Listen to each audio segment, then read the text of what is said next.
होने को 4 घंटे लेता। अभी फिर से एडिट करना पड़ेगा।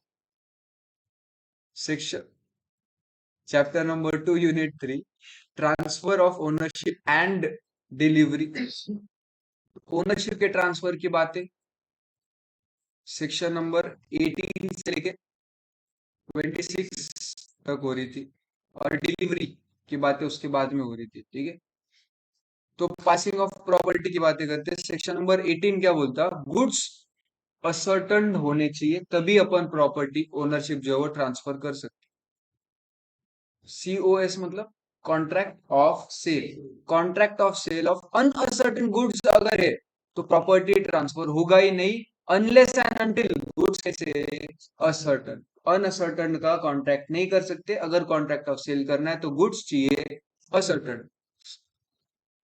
सेक्शन नंबर 19 में दो बातें, इनफैक्ट तीन थे, तीसरा कुछ इतना काम का था नहीं इसलिए नोट्स में नहीं आ पाया। सबसे पहला क्या बोलता कि कॉस्ट कॉन्ट्रैक्ट ऑफ सेल अगर स्पेसिफिक या असर्टन का है तो प्रॉपर्टी कब ट्रांसफर होगी, जब पार्टीज का इंटेंशन होगा, when parties intended to be transferred. और पार्टी का इंटेंशन कब होगा वो कैसे असर्टन करूं, तो उसके लिए आपको terms of contract, conduct of parties और सर्कमस्टांसेस ऑफ केस देखना पड़ेगा। क्या फटाफट रिवाइज हो रहा। सबसेक्शन 3 क्या बोलता था कि हाँ, इंटेंशन करने के लिए आपको अगर रूल्स चाहिए तो 20 से 24 सेक्शन नंबर देख लेना। सेक्शन 20, 21, 22 सारे के सारे स्पेसिफिक गुड्स के बारे में बातें करते हैं। Specific goods in deliverable state, तो अगर डिलीवरेबल स्टेट में है तो when the contract is made, जब भी कॉन्ट्रैक्ट हो जाएगा तब प्रॉपर्टी ट्रांसफर हो जाएगी। अगर डिलीवरेबल स्टेट में नहीं है, मेरे को कुछ काम करना है ताकि मैं उसको पुट कर सकूं डिलीवरेबल स्टेट में, तो प्रॉपर्टी पास नहीं होगी जब तक वो काम ना हो जाए और बायर को वो उसका नोटिस ना दे दे। समझा। सेक्शन 24 क्या 22 क्या बोलता, स्पेसिफिक गुड्स डिलीवरेबल स्टेट में है लेकिन मेरे को प्राइस असर्टन करने के लिए कुछ काम करना है, तो प्रॉपर्टी पास नहीं होगा। कब तक नहीं होगा, जब तक वो काम ना कर लूं और बायर को नोटिस ना दे दूं। इतना जो की बस टाइम पास वाली बातें करता, मुद्दे की बात इतना है कि प्रॉपर्टी ट्रांसफर नहीं की जब तक वो असर्टन ना कर लूं मैं। मतलब अगर मेरे को वेट करना है, मेजर करना है, कुछ टेस्ट करना है, कुछ बाकी करना बाकी है, तो जो भी बाकी है प्राइस असर्टन करने के लिए वो कर लेना और बायर को बता देना, तब प्रॉपर्टी हो जाएगी ट्रांसफर। सेक्शन 23 में दो सब सेक्शन है। सेक्शन 23 सबसेक्शन 1 क्या बोलता, अगर यूजी मतलब अनअसर्टन गुड्स अगर है तो फिर प्रॉपर्टी कब ट्रांसफर होगी, तो प्रॉपर्टी ट्रांसफर होगी बायर को जब उसको मैं अनकंडीशनली अप्रोप्रिएट कर दूंगा। जिस डिस्क्रिप्शन के गुड्स है वो डिस्क्रिप्शन में है प्लस डिलीवरेबल स्टेट में भी है। जिस डिस्क्रिप्शन के चाहिए उस डिस्क्रिप्शन के गुड्स है प्लस डिलीवरेबल स्टेट में, मतलब कहीं ना कहीं असर्टन हो गए, तभी प्रॉपर्टी ट्रांसफर होगी। और उसको अप्रोप्रिएट करना पड़ेगा। कौन कर सकता, या तो सेलर या तो बायर। सेलर ने किया तो बायर का एसेंट लगेगा, बायर ने किया तो सेलर का एसेंट लगेगा और प्रॉपर्टी फिर ट्रांसफर हो जाएगी बायर।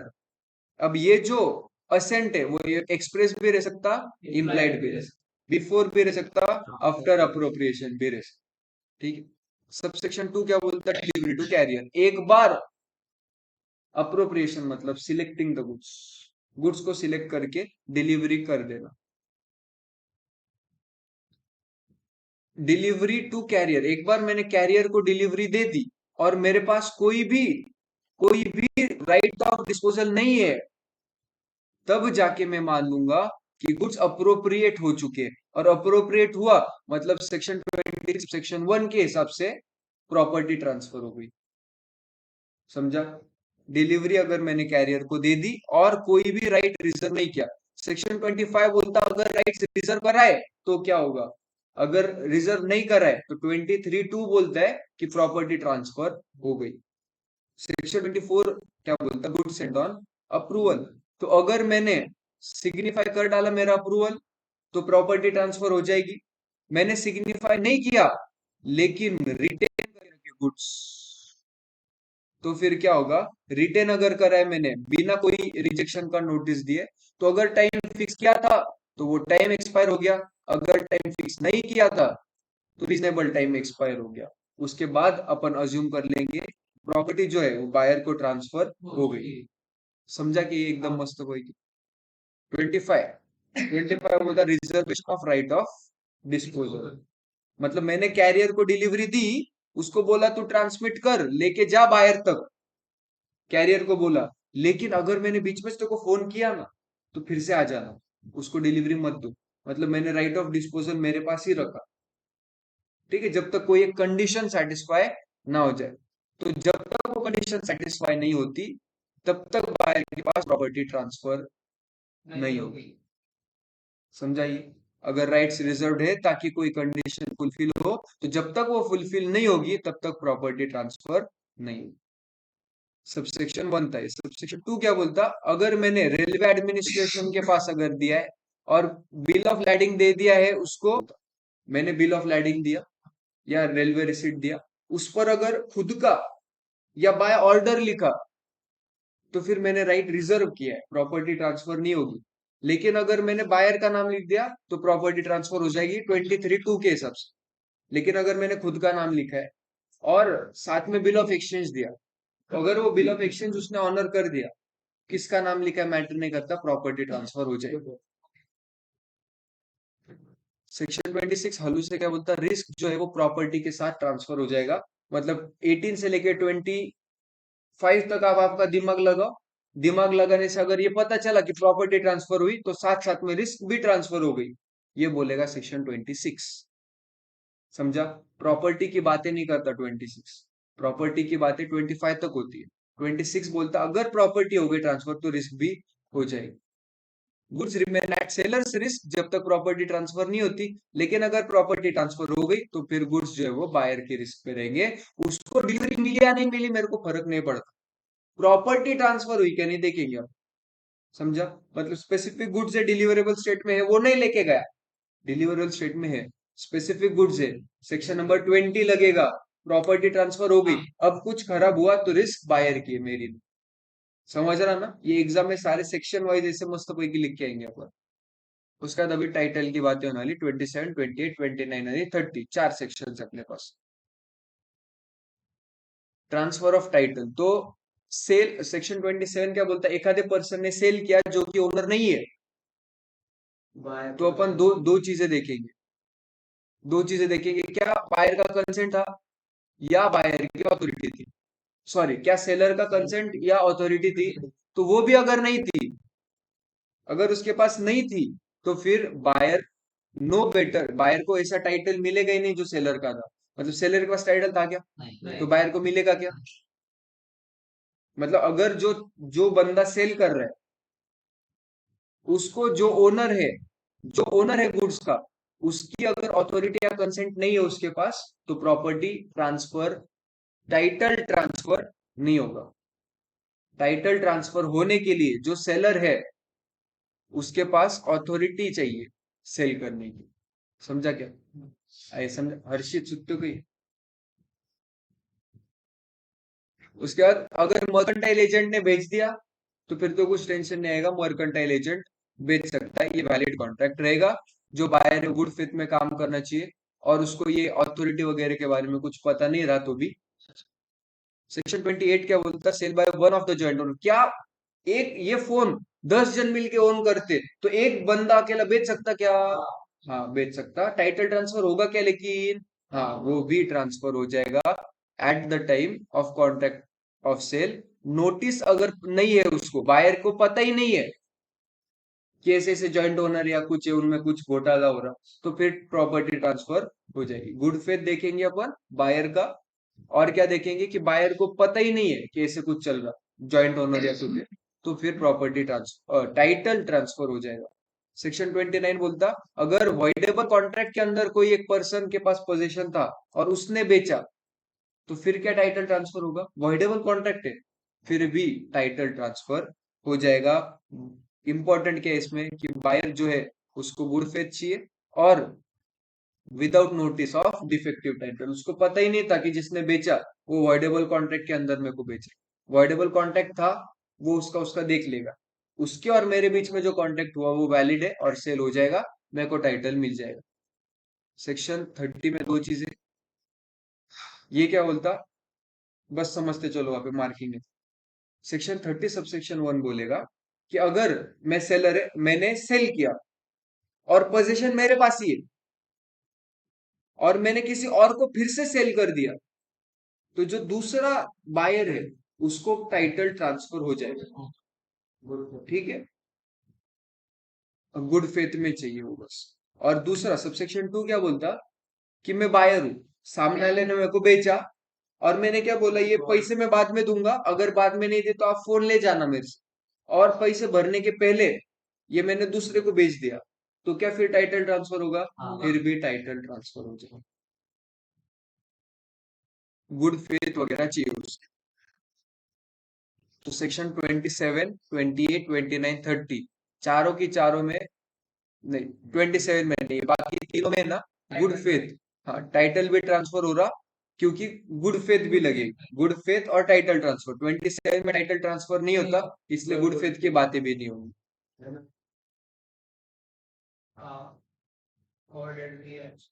मर्केंटाइल एजेंट है वो। ये प्रोविजो है, सेक्शन में जो है उसमें गुड फेथ नहीं है, हाँ एक्सेप्शन में तो फिर होगा।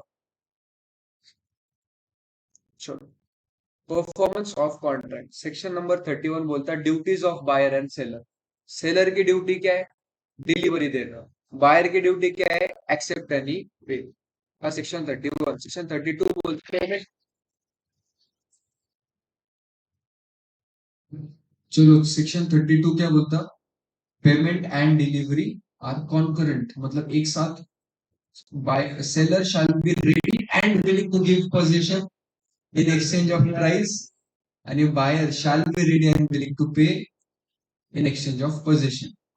32 क्या बोलता है कि seller shall be ready and willing to give possession to the buyer in exchange of price, and buyer shall be ready and willing to pay in exchange of possession। buyer को possession मिलेगा, पैसा पे करना पड़ेगा, seller को पैसा मिलेगा, possession दे देना पड़ेगा, गिव करना पड़ेगा। 33 क्या बोलता है डिलीवरी के बारे में, डिलीवरी की डेफिनेशन कहाँ पर थी, सेक्शन 2 क्लॉज 2। सेक्शन 33 बोलता कि डिलीवरी कैसे होगी, अगर कोई भी चीज कर रहा हूं मैं, जो पार्टी ने एग्री कर लिया, वो चीज कर ली मैंने, इसका मतलब डिलीवरी हो गया। सेक्शन 34 बोलता अगर पार्ट डिलीवरी हुई तो क्या, पार्ट डिलीवरी हुई तो क्या, तो अगर अगर ऐसे कुछ मैंने डिलीवरी कर दी पार्ट ऑफ गुड्स और मैं बाकी की भी डिलीवरी करने वाला, हाँ तो फिर सेम इफेक्ट रहेगा कि बाबा जैसे कि पूरी की डिलीवरी हो गई, पूरा डिलीवरी होने के बाद अगर टाइटल ट्रांसफर होने वाला था तो पार्ट डिलीवरी के बाद भी टाइटल ट्रांसफर होगा, अगर पूरा डिलीवरी के बाद टाइटल ट्रांसफर नहीं होने वाला था तो पार्ट का भी ट्रांसफर नहीं होगा, इसका मतलब सेम इफेक्ट है। लेकिन अगर जो पार्ट डिलीवरी है वो ये इंटेंशन से है कि आगे का कॉन्ट्रैक्ट करने च नहीं वाला, मैंने बाकी का कॉन्ट्रैक्ट कट कर दिया, अभी तक जितना गया उतना गया, पार्ट डिलीवरी हुई, ऐसे केस में तो फिर अपन ये अज्यूम नहीं करेंगे कि बाकी का जो रिमाइंडर उसकी भी डिलीवरी हो गई, ऐसा अज्यूम नहीं करें। Does not operate as a delivery of reminder, बाकी जो सामान बाकी था उसकी भी डिलीवरी हो गई, अपन ऐसा अज्यूम नहीं करेंगे। सेक्शन नंबर 35 बोलता बायर टू अप्लाई, सेलर की जिम्मेदारी नहीं है, बायर को बोलना पड़ेगा कि आप मेरे को डिलीवरी दो, तभी बायर डिलीवरी देगा, सेलर डिलीवरी देगा। अपार्ट फ्रॉम एक्सप्रेस, हाँ अगर एक्सप्रेस कॉन्ट्रैक्ट कर लिया उन्होंने तो फिर ठीक है, लेकिन अगर कोई कॉन्ट्रैक्ट वगैरह नहीं हुआ ना, तो seller is not bound to deliver them unless buyer apply. जब तक बायर होके ना बोले कि आप डिलीवरी दो, तब तक सेलर डिलीवरी नहीं देगा। अब डिलीवरी की बातें हो रही थी तो कुछ रूल्स पढ़ लेते। सेक्शन नंबर 36 में बोला उन्होंने rules as to delivery, whether it is for buyer to take possession or seller to send them to buyer is a question depending in each case on contract between parties। तो buyer आके लेके जाएगा या seller जाके देके आएगा, ये contract पर डिपेंड करता है। अगर कोई कॉन्ट्रैक्ट नहीं है तो डिलीवरी का प्लेस क्या रहेगा, जहां पर सेल हुआ है, जहां पर सेल हुआ, जब सेल हुआ तब वो गुड्स जहां पर थे वहीं पर डिलीवरी हो गई। ठीक है, अगर एग्रीमेंट टू सेल की बातें हो रही, एग्रीमेंट टू सेल जब हुआ तब जब गुड्स जहां पर थे वहां पर डिलीवरी होगी, और अगर फ्यूचर गुड्स की बातें हो रही, तो जहां पर वो गुड्स मैन्युफैक्चर होंगे, तब जहां पर मैन्युफैक्चर हुए वहीं पर उनकी डिलीवरी हो गई, ऐसे अज्यूम। मैं एक गाड़ी ली, कार ली, ये पैसा दे दिया तो डिलीवरी थोड़ा फैक्ट्री में रहेगा, शोरूम में। तो इसीलिए उन्होंने ये जो ब्लू में लिखा है ना, वो आपके लिए था। Apart from such a contract, मतलब अगर कोई आप एक्सप्रेस कॉन्ट्रैक्ट करते हो, उसको बोलते हो कि मेरे को घर पे लाके दो या शोरूम में लाके दो, तो फिर वो शोरूम में लाके दे, नहीं तो फिर आपको फैक्ट्री में जाके लेना। सबसेक्शन 2 क्या बोलता? Where under contract of sale seller is bound to send them but no time is fixed, तो सेलर को भेजना पड़ेगा रीजनेबल टाइम। मतलब पहले क्या बोला कि सेलर की जिम्मेदारी नहीं है, लेकिन अगर फिर भी वो भेजने को तैयार हो गया तो रीजनेबल टाइम में भेजना पड़ेगा। सबसेक्शन 3 बोलता where goods are in possession of third person, वो नहीं क्या कैब वाला था, वो कैब वाला गया गाड़ी लेके, फिर मैंने सेल करा। हाँ, तो जब तब फिर उसका कब होगा डिलीवरी? कैब वाला कैब वाला बोल, यस। तो डिलीवरी नहीं होगी जब थर्ड पर्सन एक्नॉलेज ना कर ले कि मैं वो बायर के बिहाफ पर होल्ड कर। एक बार कैब वाले का फोन आ गया मेरे को ड्राइवर का, तो फिर डिलीवरी हो गई। सबसेक्शन 4 क्या बोलता? कि डिमांड और टेंडर ऑफ डिलीवरी में be treated as ineffectual unless made at reasonable. तो जब भी डिलीवरी वगैरह रीजनेबल आवर्स में होना चाहिए, अगर नहीं हुआ तो मैं मान लूंगा डिलीवरी हुआ ही नहीं है वो सही से। और जो भी एक्सपेंसेस है उसको डिलीवरेबल स्टेट में लाने के लिए, दोस्तों डिलीवरी के नहीं, डिलीवरेबल स्टेट में लाने के एक्सपेंस वो रहेंगे सेलर के। डिलीवरी के एक्सपेंस बाहर के रह सकते, डिलीवरेबल स्टेट तक लाने के सारे के सारे एक्सपेंस सेलर के रहे। 37 मजेदार था। 37(1) क्या बोलता? कि अगर कम क्वांटिटी है तो मैं क्या क्या कर सकता? मैं रिजेक्ट कर दूंगा पूरे के पूरे, और अगर मैंने एक्सेप्ट करे तो फिर कॉन्ट्रैक्ट वाले रेट पे पैसा देना पड़े। या तो मैं पूरे रिजेक्ट कर दूं या पूरे एक्सेप्ट करूं। अगर पूरे रिजेक्ट करा तो कुछ अड़चन नहीं, अगर जितने 15 मंगाए थे 10 है, तो 10 एक्सेप्ट करके 10 का पैसा दे दूंगा। अगर ज्यादा आ गए, 15 मंगाए थे 20 है, पूरा पूरा तो 3 कर सकता मैं। या तो मैं एक्सेप्ट कर लूंगा जितना कॉन्ट्रैक्ट में था और बाकी का रिजेक्ट, मतलब 15 हाँ बोले, बाकी के 5 रिजेक्ट। या दूसरा क्या, पूरा के पूरा रिजेक्ट कर सकता। लेकिन क्या मैं पूरा एक्सेप्ट कर सकता? हाँ, पूरा भी मैं एक्सेप्ट कर सकता। और अगर पूरा मैंने एक्सेप्ट किया, एक्सेप्ट अगर होल किया, तो कॉन्ट्रैक्ट रेट से एक्स्ट्रा 5 जो मैंने बॉल्स मंगाए थे उसका भी पैसा देना पड़ेगा। सबसेक्शन 3 क्या बोलता? कि अगर दूसरा डिस्क्रिप्शन का कोई सामान आ गया, दूसरा डिस्क्रिप्शन का अगर सामान आया, तो मैं क्या करूंगा? बस मेरे डिस्क्रिप्शन से जो है उसको एक्सेप्ट करूंगा, बाकी को रिजेक्ट करूंगा। या पूरा की पूरा रिजेक्ट किया तो भी चलेगा। यहाँ पर उन्होंने पूरा एक्सेप्ट किया तो क्या बोला ही नहीं। समझा क्या? सेक्शन नंबर 38 के बारे में बातें करते, इंस्टॉलमेंट डिलीवरीज, या अभी सीखा इंस्टॉलमेंट डिलीवरीज। तो जब तक कोई कॉन्ट्रैक्ट ना हो जाए, बायर बाउंड नहीं है इंस्टॉलमेंट में लेने के लिए। जब तक कोई एग्रीमेंट ना हो, buyer is not bound to accept delivery by installments. लेकिन अगर इंस्टॉलमेंट में होने वाला, तो 4 केसेस हो सकते। क्या क्या हो सकता? कि सेलर ने कोई डिलीवरी करी नहीं, या डिफेक्टिव डिलीवरी करी, बायर ने उसको निग्लेक्ट किया, रिफ्यूज किया, या पे ही नहीं किया। तो ये चारों केस में क्या होगा?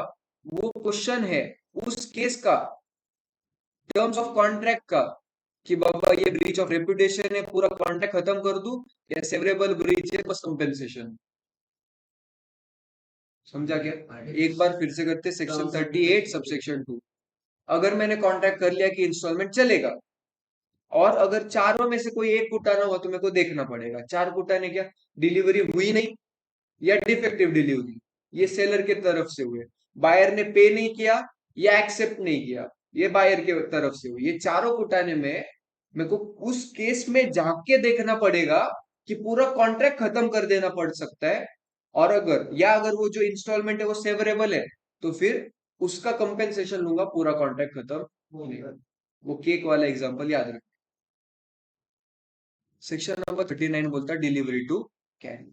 एक बार कैरियर को डिलीवरी दे दी तो प्राइमा फेसी अज्यूम कर लूंगा कि मैंने बायर को डिलीवरी दे दी। समझा? हाँ, जब भी सेलर मेक करे, ये ऐसा कॉन्ट्रैक्ट बनेगा, मतलब जब भी डिलीवरी होगी तो उसको कॉन्ट्रैक्ट बनाना पड़ेगा नेचर ऑफ गुड्स के हिसाब से। जो भी गुड्स का नेचर है और बाकी के सर्कमस्टांसेस है, वो ध्यान में रखकर एक जैसा भी रीजनेबल कॉन्ट्रैक्ट है वो कॉन्ट्रैक्ट बनाना पड़ेगा। अगर कॉन्ट्रैक्ट नहीं बनाया, अगर कॉन्ट्रैक्ट नहीं बनाया, ओमिट कर दिया उसने और लॉस या डैमेज हुआ, तो फिर जिम्मेदारी किसकी रहेगी? जिम्मेदारी रहेगी सेलर की। मतलब बायर पूरा की पूरा डिलीवरी को डिक्लाइन कर सकता है, मतलब तू जो थोड़े बहुत गुड्स बाकी वो लेके जा, तेरे मेरे को नहीं चाहिए, या फिर जो भी डैमेजेस है वो क्लेम कर सकता सेलर से। समझ रहा क्या सबको? चलिए समझो कि हाँ। Section number 40, risk where goods are delivered at distant place. एक जगह से दूसरी जगह पर दूर अगर लेके जाना है तो रिस्क किसकी है? तो वो क्या बोले, where seller agrees to deliver at his own risk. हाँ। सेलर ने खुद होके बोला मेरी जिम्मेदारी है, लेकिन फिर भी किसकी रही? बायर की जिम्मेदारी रहेगी। Buyer shall take any risk of deterioration. मतलब ये सेक्शन बहुत भारी बोलता कि अगर खुद की रिस्क से भी अगर सेलर ने सेल किया तो भी बायर की जिम्मेदारी रहेगी, लेकिन अगर एग्रीमेंट हो गया ना उन दोनों के बीच में, प्रॉपर कॉन्ट्रैक्ट हो गया, तो फिर सेलर की जिम्मेदारी। 41 क्या बोलता है?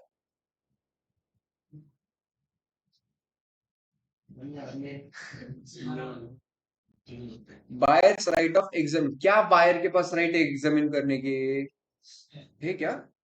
कि तो where goods are delivered to buyer, delivery हो गया, which he has not previously examine. मैंने ये टीवी मंगाते वक्त एग्जामिन थोड़ी किया, डायरेक्टली डिलीवरी आ गई, तो फिर मैं क्या एग्जामिन कर सकता?